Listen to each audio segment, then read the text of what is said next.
All right, everyone. Well, again, thank you for being with us. And this week we are going to continue on and bring to closure for this year our use of the metaphor of a garden as our soul and caring for our souls the way that we would care for a garden. As I said at the beginning of the month, the in the ancient times, the teachers didn't have written communications at their disposal. Their audience could not usually read nor write. And if they could, the cost and the labor involved in writing things down and giving them to people to read was prohibitive. So the teachers used parables. They used little stories that had kind of a, a familiarity to them. They talked about things that were familiar to that culture. When they were talking to people who grew crops, they talked about seed. When they talked to people who raised flocks, they talked about sheep and shepherd. And the purpose of that was that the image of the image of the story would stay with the people long after the words had been forgotten. But the recollection of that image was enough to trigger within the individual the deeper meaning of the parable, the deeper meaning of the story. I'll give you an example. I imagine that everyone listening, as you were growing up, at some point in your life, you heard the Aesop's fable about the fox and the sour grapes, and how that fox wanted those grapes and was jumping higher and higher and higher and couldn't quite reach the grapes. And finally the fox gave up in disgust, and as the fox was walking away, he said, "Oh, I bet those grapes were sour anyway." That picture, whatever picture we created when we first heard that story, that picture of the little fox jumping up in the air and trying to get the cluster of grapes. Maybe it was an illustration in a storybook, maybe it was a picture that we totally created in our own imagination. But whatever that picture is, it's still there, it's still within us. Vernon Howard, a Unity minister out of Atlanta, I believe, years ago, wrote a book called Psychopictography. And he called these little images that stay with us pictograms. The pictures stay with us, and the meaning that is associated with the picture stays with us. And that's why we use parables, we use teaching stories, we use metaphors, things that we can relate to, but we know at our heart of hearts, we know that they have a deeper level. And this idea of a garden and seeds and caring for the garden and tending to the crops in the garden as a metaphor for the soul is a good one, and it has been around for a long time. So we started out the month by kind of discussing the fact that we really have to make some decisions. We really have to choose, and we have to decide. If you want to grow tomatoes this year, you have to make that decision, and you have to purchase the appropriate seeds or perhaps plants that have already been started. If you want cucumbers, you need cucumber seeds. If you want watermelon, you need watermelon seeds. And you have to put time and attention into your garden. You can't just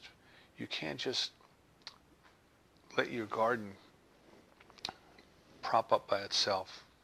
You'll certainly get some things growing out there, but they won't necessarily be the crop that you wanted to get this year. And then we talked about when you want to get the soil ready, you can't just go out and throw the seeds on the ground and expect them to come up. You have to get the ground ready. You have to remove the trash from your yard. So you have to rake it. You have to perhaps blow leaves off of it. You have to get a tiller and till the soil down under so that the hard surface is broken up and the seeds have a good place to attach when they go in the ground.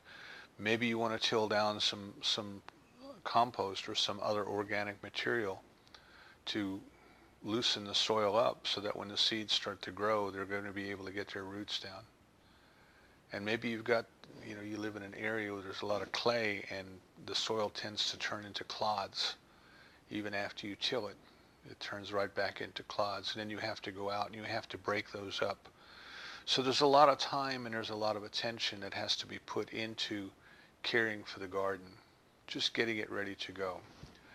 And then we come to the part where we actually have to go out and we have to start to plant. We have to put our seeds into the ground. But we're not done then. We're not done. And this is what we want to talk about today. We want to talk about caring for the garden after your seeds are planted.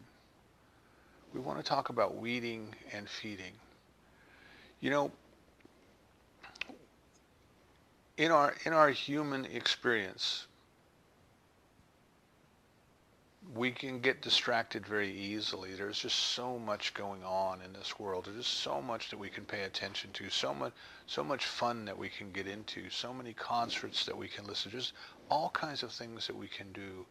There is this business of going to work and making a living. There's this business of raising our children and our families, doing the things that we need to do just to stay alive, to go grocery shopping, to buy cars and houses and maintain them, and all of those things. There's just so much that our minds can get engaged in and involved in,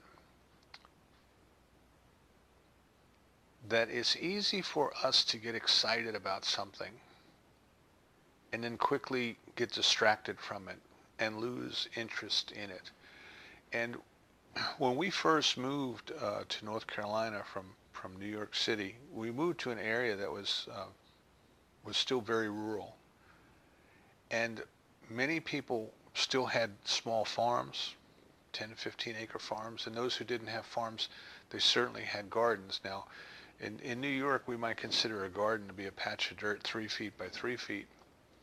And here, when we moved to North Carolina, a garden might be like a half an acre.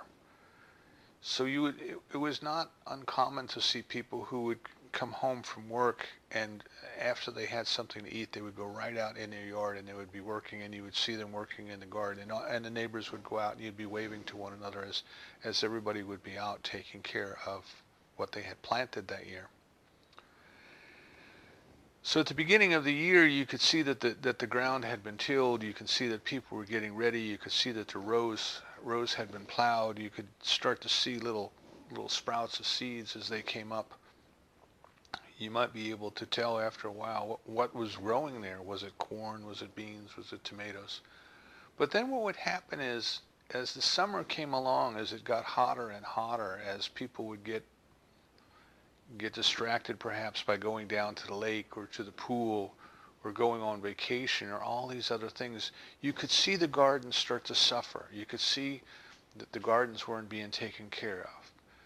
The plants were starting to wilt from lack of water, or they were not growing properly, or they were turning different colors from lack of nutrition. And some of the people who lived in the area that had been gardening for their whole life, and their parents before them, they could just look at a garden and they could tell what was missing. They could tell what was going on. If it wasn't enough nitrogen, or if it wasn't enough phosphate, if there wasn't enough water getting on the plants, they could tell. They had that sense about them. They could just look at it and know that this garden wasn't being properly taken care of. And over time, if people didn't go out and pull the weeds out of the garden, which was probably the least favorite thing for people to do. In fact, there are actually methods of gardening by using heavy mulch to keep the weeds down, so you don't have to do that. But if people didn't keep the weeds out of the garden, then what would happen is after a while, and not too long a while, but after a while, where the vegetables had been coming up, it would all be crowded out with weeds. It would all be covered up with vines and all kinds of different things that would grow wild. You know, the birds would drop the seeds in the ground, or the wind would blow the seed onto the ground, or the seeds had been in the ground and they just started to germinate. But over time, you could see what happened to a garden that wasn't tended. So the homeowner started off with all great intentions. They were excited about what could be done, what the possibilities were, what the soil was going to produce if they would cooperate with it and work with it. They went through the motions of picking out their seeds, preparing the soil, planting the crop, but then they moved on to something else. And that is kind of true for many things that we do in life, and it's very true of our spiritual growth.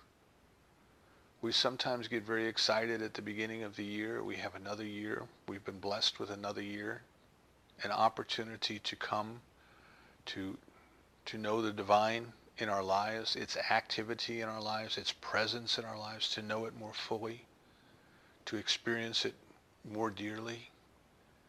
But we get busy with life. And long after the enthusiasm has faded, we are on to other things.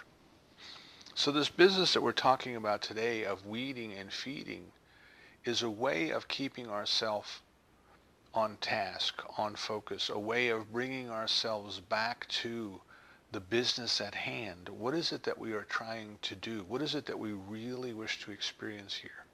And why do we allow these other things to distract us, to take us away from that which we have said is our primary purpose?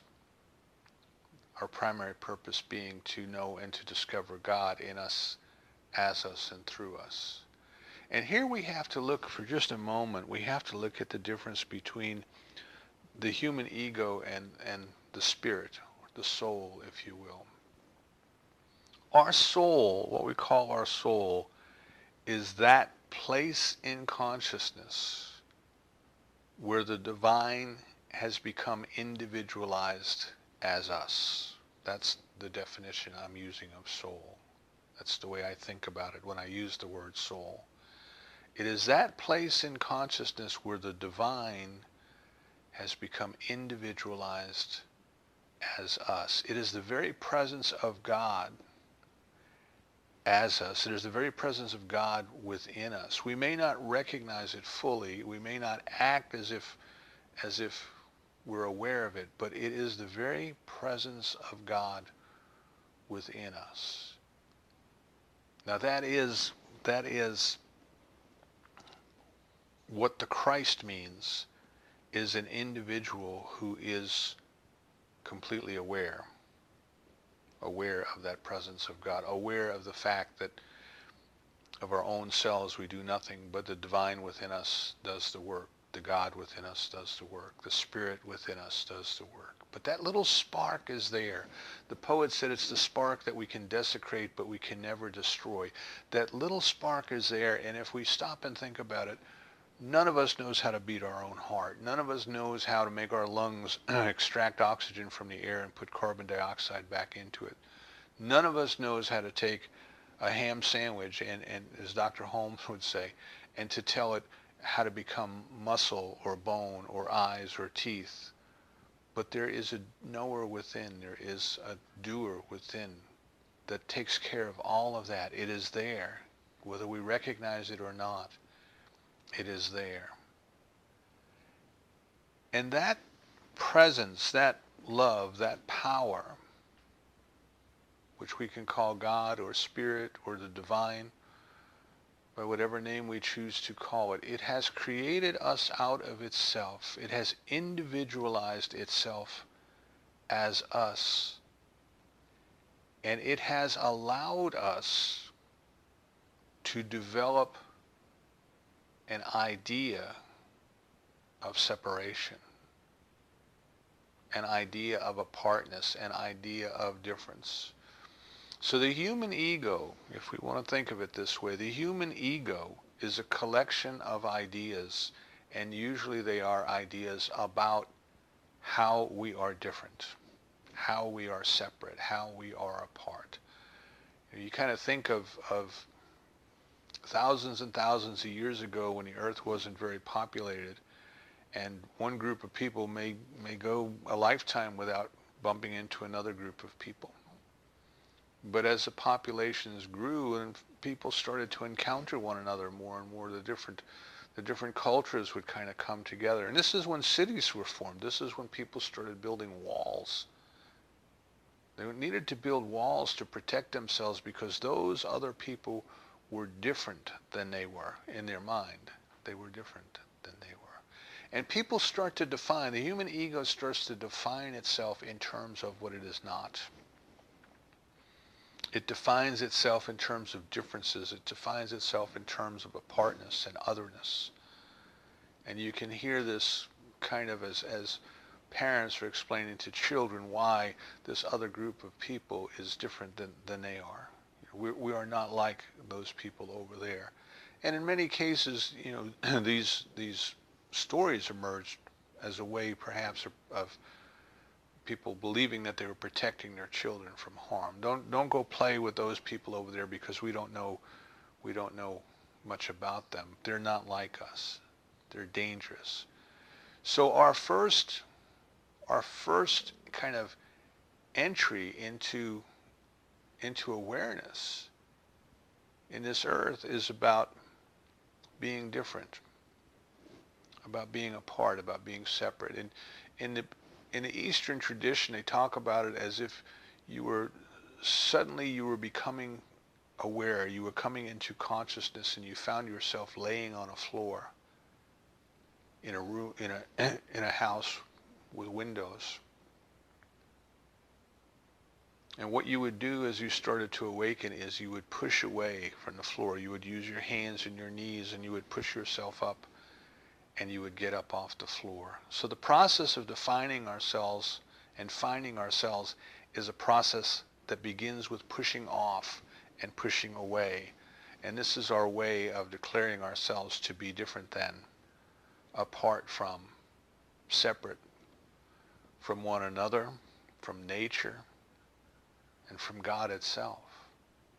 That's the human experience, the human ego. The human experience is an experience of identifying what is wrong with something, what is different about something or someone.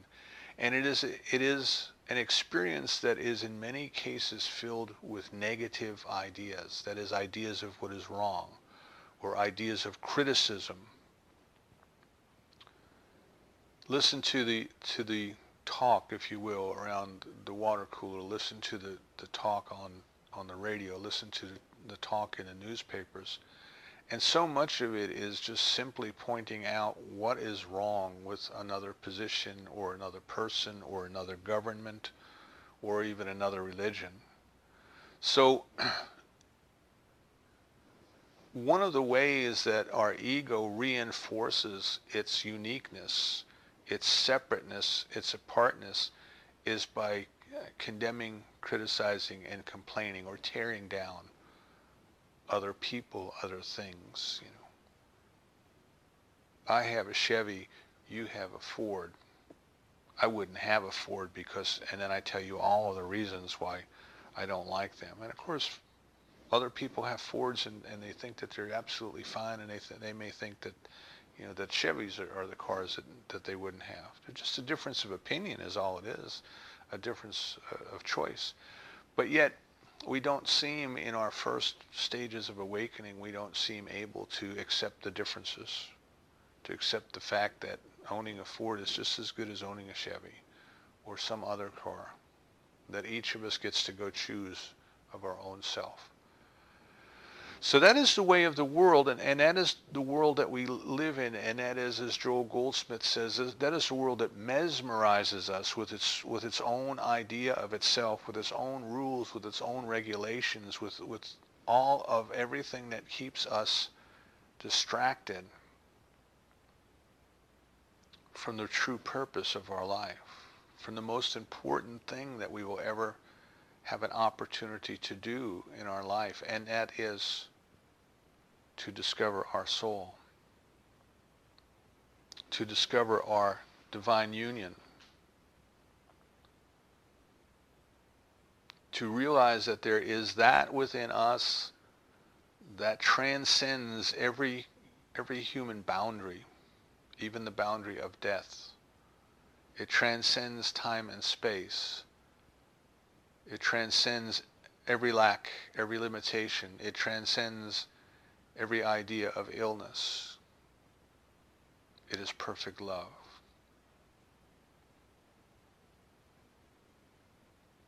And if we look at all of the things that we by way of the world, by way of the ego, all of the things that we find ourselves being pulled toward, what they are really doing is pulling us away from this purpose of discovering the love of God within us, discovering the peace of God within us, discovering the joy of God within us. And what is really happening there is the ego is fighting to preserve itself.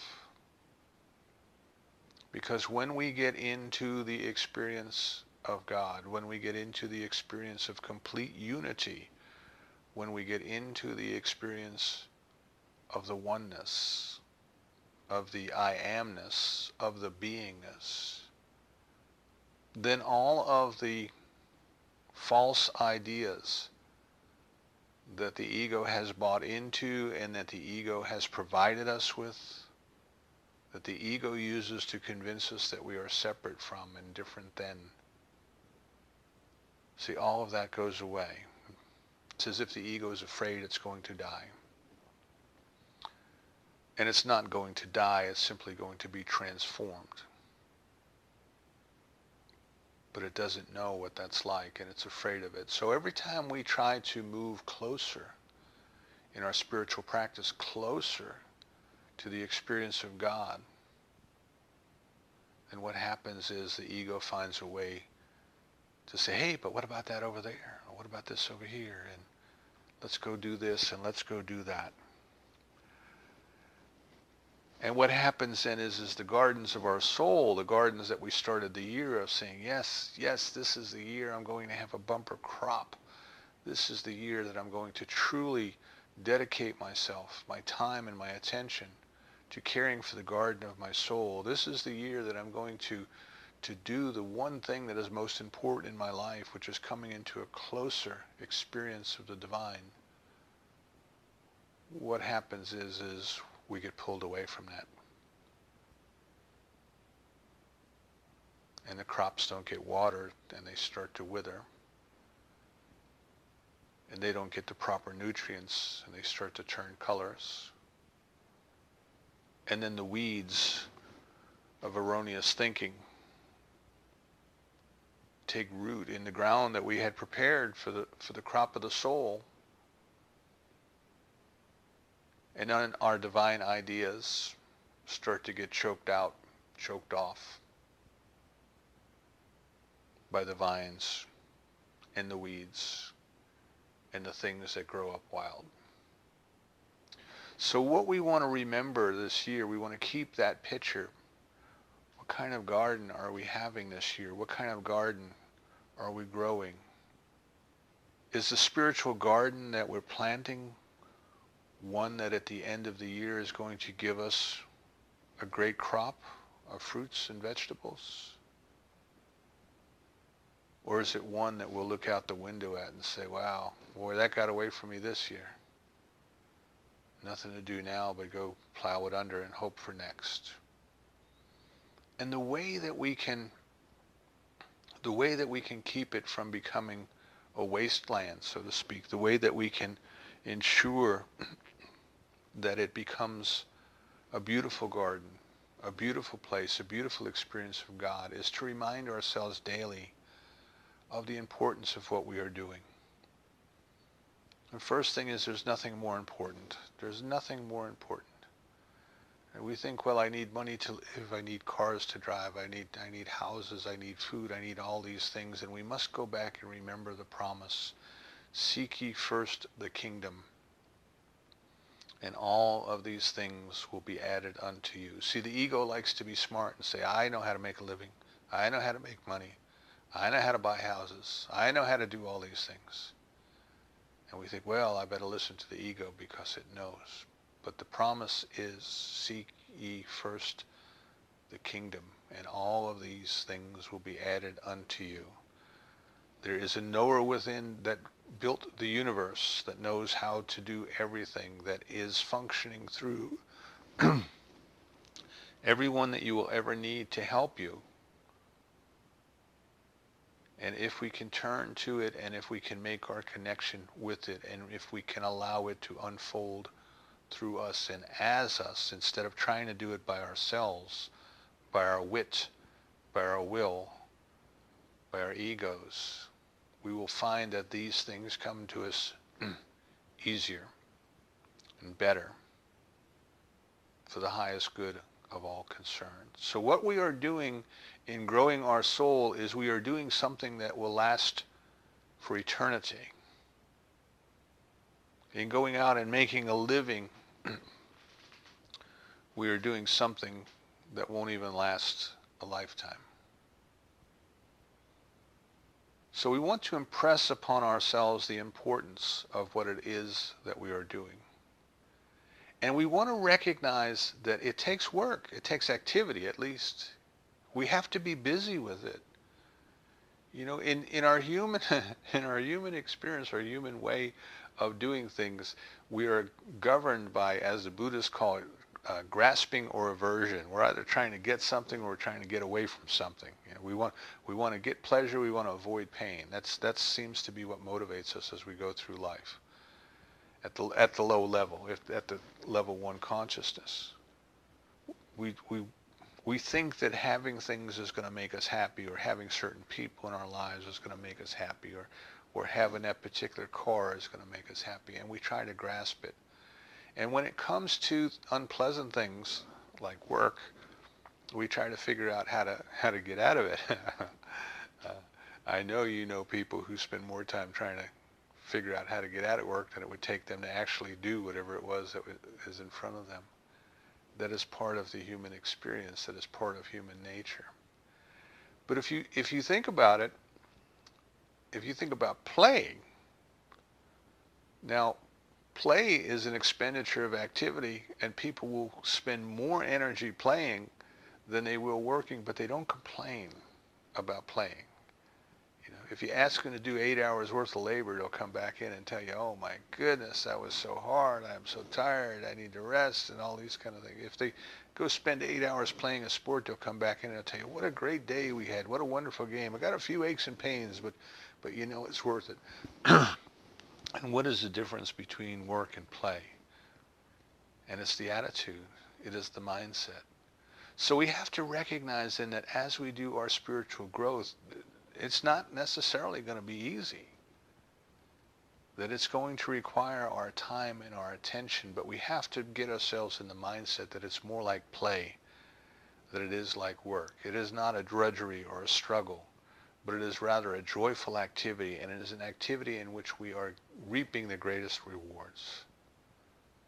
We are discovering the very presence and the love of God within. So once we get our garden ready, once we get our seeds properly planted, we don't just abandon the idea of our spiritual growth in our garden, but now we commit ourselves to sustaining, to weeding, to watering, to feeding, to reminding ourselves on a daily basis of the miracle of what is taking place in us, as us, and through us, in our soul, to remind us of the blessings that are entering the world through the practice that we are doing.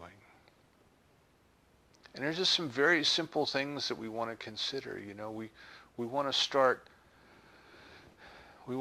by continuing to do our spiritual practice, perhaps 20 minutes in the morning and 20 minutes in the evening, in which in the morning we set our intention for the day. What kind of a day do we wish to have? How do we want to be a blessing to the world today? Do we want to recognize that everyone whom we meet is the love of God in action? That everyone that we serve is the love of God in action? That everything that is required for us to live this day comes to us easily. That whatever we need to know, we know. Whatever we need to do, we do. Wherever we need to go, we go. And in the evening before we sleep, can we stop and reflect upon the day and count our blessings? Can we catch God being busy as us during the day? Can we see just how magnificent the day truly was, even if it's one of those days where everything just didn't seem to work out the way we expected? Can we at least go back and see that we were the love of God in the midst of the chaos, and that the love of God appeared to us as other people in the midst of the chaos? But there's more that we can do. There's more that we can do in order to continue to weed and feed our garden. Emmett Fox said we have to change our mind and we have to keep it changed. And that was what comes to me when I think of weeding and feeding. We've changed our mind with our spiritual mind treatment. We've done our practice. We've set our intention. But now we have to keep our mind changed during the day. So can we remind ourselves during the day? Can you start, for example, every hour on the hour, whatever's convenient for you, when the clock changes over, can you use that as an opportunity to stop and remind yourself at that moment? I'm a beautiful spiritual being. I'm an expression of God. I have planted seeds of love and of kindness and of benevolence and of joy and of peace in my spiritual garden this year. And those seeds are growing right now. And while the entire fruit may not have ripened yet, I know that the seeds are growing, and I know that this day I am God's experience of love. I am God's experience of peace. I am God's experience of joy. I am God's blessing to everyone whom I meet. I am loving kindness. Can we stop and think with compassion, with empathy, of those who are suffering in the world? That at this very moment there are people in the world who are experiencing fear, some for their lives. They are experiencing lack. They are experiencing disease. All of these human experiences, they are happening. People are experiencing them. And can we remind ourselves that these experiences are not necessary? That the very love of God knows how to heal and how to provide and how to protect. That what people are truly suffering from is the delusion of separation from the goodness that has created them. And can we offer a blessing? And by blessing, I mean recognizing the presence and the activity of God. Can we stop for a moment and recognize that wherever the appearance of lack seems to be, that the abundance of God already is, that wherever the experience of fear seems to be, that the protection and the power of the divine already is, wherever the experience of sickness and disease seems to be, that the divine right action of God's perfect health already is. Can we remind ourselves to pray for our enemies, as we're told to do, to bless those who would harm us, to stop and recognize that all who are struggling and all who are fighting and all who are angry, that they too have a spiritual garden. They may not have discovered it yet, but they too have a spiritual garden, and the love and the presence of God is right where they are. And by our very act of recognizing it, that we are feeding it, and it is growing. So can we remind ourselves every chance that we can? We may start, for example, every hour on the hour to just take, what did it take, a minute to go through that? 2 minutes to go through that? To take whatever time we can give to that. And then can we try to do it every 30 minutes? And then maybe every 15. If you're in a job where you're answering the phones, when you end your phone call, can you take whatever time you have available before the next one comes in? Just simply remind yourself that God is right here where I am. Whatever we can do during the day to keep feeding this idea that we have planted in our garden of our soul, this idea that we are discovering more fully and more completely the presence of God within, right here and right now. And then what we have to do is we have to keep watch. Emma Curtis Hopkins called it keeping the high watch. And that's why her first newspaper, I believe, was called The High Watch. We have to refuse to allow our consciousness and ourselves to be dragged back down into the pettiness, into the criticism that the ego creates to make itself feel important. The ego creates to make itself feel good. So if we catch ourselves condemning or criticizing or complaining or thinking unkindly about others, those are weeds that are starting to sprout up in the garden of our soul. And what we must do is we must immediately uproot them. Just rip them out of the ground. And the way that we do that spiritually is, first of all, we become aware. We acknowledge that it's there. We don't try to pretend, no, I didn't just think that. It was there. And what we have to do is we have to call out the lie. We have to stop it and tell it, you're not the truth. Dr. Holmes would say to us, we look the discordant fact right in the eye and we say, where did you come from? Who is your mother? Who is your father? You have no right to be here. You are not real. So we call out the lies. So if it is, for example, an idea or a thought, if we find ourselves working during the day and we get upset with another person and we think to ourselves, boy, they are really not too bright. We have to stop right there and say to ourselves, that's not God's truth. That is not the truth at all. I like to say, get thee behind me, Satan. Get thee behind me, the discordant idea. Get out of here. You are a lie pretending to be the truth. Because the omniscience, the wisdom of God, is omnipresence. And that intelligence is everywhere present, even right where that person that I just had the disagreement with is. So the truth is that only God's love exists and only God's peace exists. And anything within me that does not agree now leaves me. See, sometimes what happens to us is we get upset with other people, and what we need to realize is we're not upset with them, we're upset with ourselves.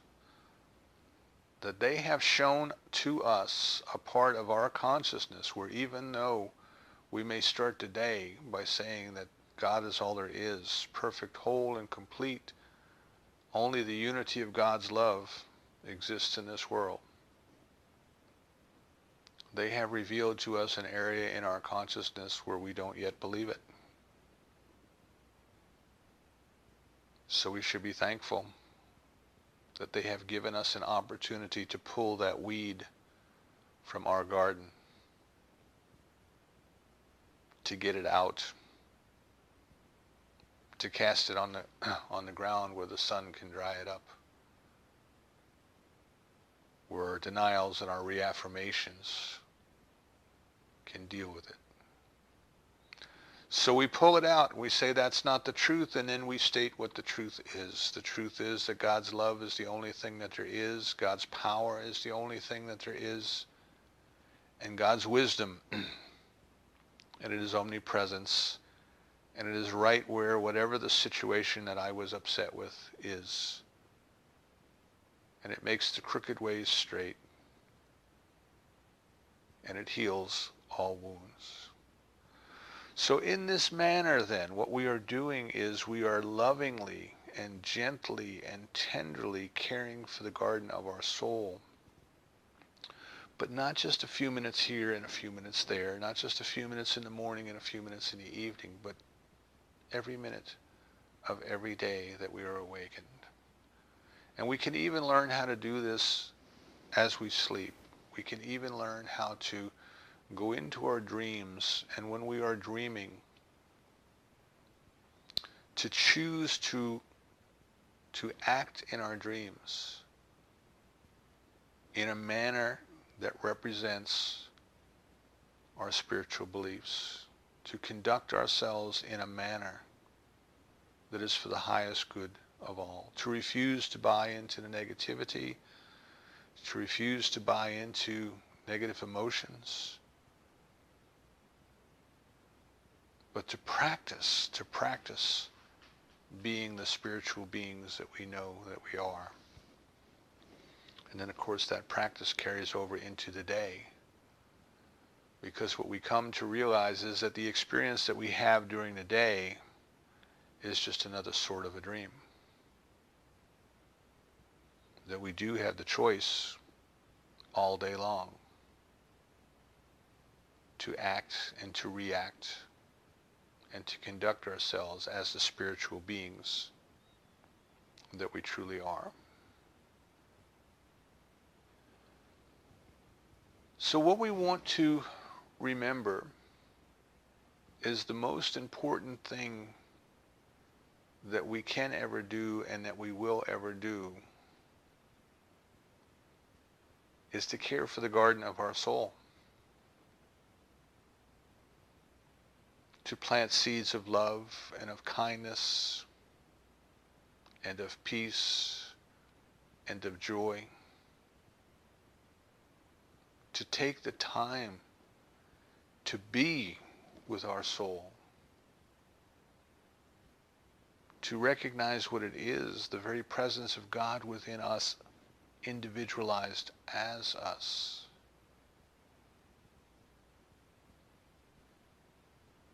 To recognize that the things of the world and the ways of the world are distractions of the ego.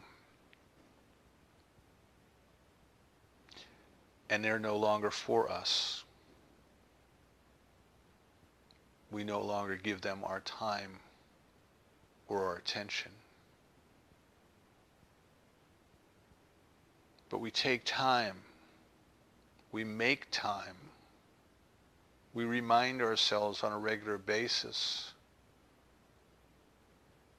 to feed our gardens with kind and loving thoughts, with seeds of the truth, and to pull out the weeds of negativity and of errors and of lies, and to cast them aside, and to plant back in their place a seed of truth. So if a weed of lack pops up in our consciousness, we pull it out of the ground, and instead we plant the seed of abundance by recognizing that God is all there is and God is enough and plenty.